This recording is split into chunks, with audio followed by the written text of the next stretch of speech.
कसं बोलतो कसं बोलतो विरोध केला आमच्या कोणी केला तुम्ही का दिलं काँग्रेसचं पत्र होतं आम्ही काबर केलं काबर केलं असं काबर केलं आम्हाला काबर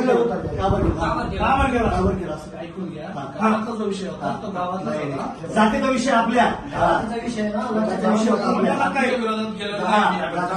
आमच्या जातीच्या विरोधात केला. पाटील काय नेमकं आंदोलन केलं आपण कोणाला काळा फासलेलं आहे? तमाम मराठा समाज बांधवांना सर्वप्रथम जय शिवराय. आज गद्दार डॉक्टर रमेश तारकेला आम्ही काळं फासलं. याने आंतरवाली सराटीमध्ये चालू असलेल्या उपोषणाला विरोध केला होता. हा विरोध फक्त उपोषण नसून हा विरोध आरक्षणाला होता.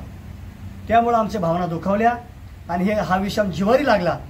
गद्दारांना क्षमा नाही. जो यापुढे आरक्षणाला विरोध करील, जरांगे पाटला विरोध करील, त्याचा आम्ही तोंड काळा केल्याशिवाय शांत बसणार नाही. डॉक्टर साहेब काय नेमकी घटना घडली आपल्यासोबत? काय नाही, मी सकाळी हॉस्पिटलला आलो होतो आणि पेशंट पाहत होतो. मला एक जणाचा फोन आला की आम्हाला पेशंट दाखवायचं आहे आणि तुम्ही आहेत का हॉस्पिटल? मी म्हटलं मी आहे.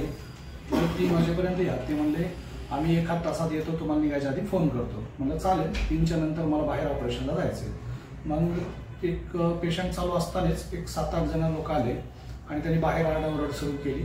सिस्टरना आरडाओरड की आम्हाला मध्ये जायचं. तर मी विचारलं कोण आहे? तर ते पाहिल्यानंतर ओळखीचे असल्यामुळे मी ते मध्ये घ्यायसाठी प्रयत्न केला. आतले पेशंट बाहेर पाठवले. मॅडम मध्ये होत्या, त्यांना बाहेर पाठवलं की त्यांनी की आम्हाला जेंट्सला दाखवायचं.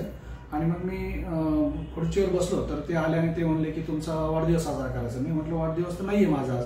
ते म्हणले आम्ही फेसबुकला पाहिलं की तुमचा आज वाढदिवस आहे. म्हणलं नाही, ते चुकीची माहिती असेल. मग म्हणे जाऊ दे, आता आम्ही आलोय तर तुमचा सत्कार करतो. म्हणजे सत्कार तुम्ही आलेत म्हणून मी करतो, तुम्ही भेट दिली म्हणून हॉस्पिटलला. आणि त्यांनी लगेच जबरदस्ती माझ्या शाल आणि हे देऊन बुके देऊन सत्कार केला. सत्कार केल्यानंतर 2 जणांनी पाठीमागून धरून, 2 जणांनी समोर आणि 2 जण दरवाजाला पॅक केला आणि मला त्यांनी हे काळं लावलं. आणि त्यांचं म्हणणं होतं की तुम्ही निवेदन का दिलं, त्याच्यामुळे आम्ही तुम्हाला काळं लावतोय. मग आपण तक्रार केली पोलिसात? हो, मी आता तक्रार दाखल केली आहे. आणि तुमचं म्हणजे नेमकं काय निवेदन दिलं होतं आपण?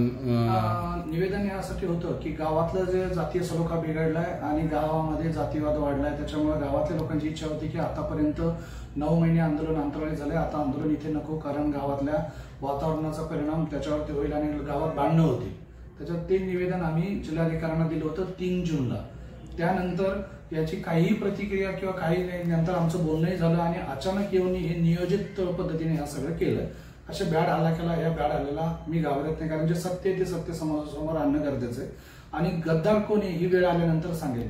गद्दार जे सांगितलं जातंय हे चुकीचं आहे. कोण प्रामाणिकपणे काम केलं आणि कोण इतके दिवस निष्ठावान काम करतंय समाजासाठी हे सगळ्याला माहिती आहे. त्यांचं असं म्हणणं आहे की तुम्ही आरक्षणाला विरोध करताय. आरक्षणाला विरोध पहिला नव्हता, आजही नाही आणि उद्या नसणार नाही. आरक्षणाचा लढा मीच लढतोय. तुम्ही जे माझं दुसरं निवेदन आहे ते निवेदन व्हायरल झालं नाही. त्या निवेदनासाठी मी आरक्षणाचा लढा मागण्या पूर्ण करण्यासाठी सरकारला विनंती केलेली आहे.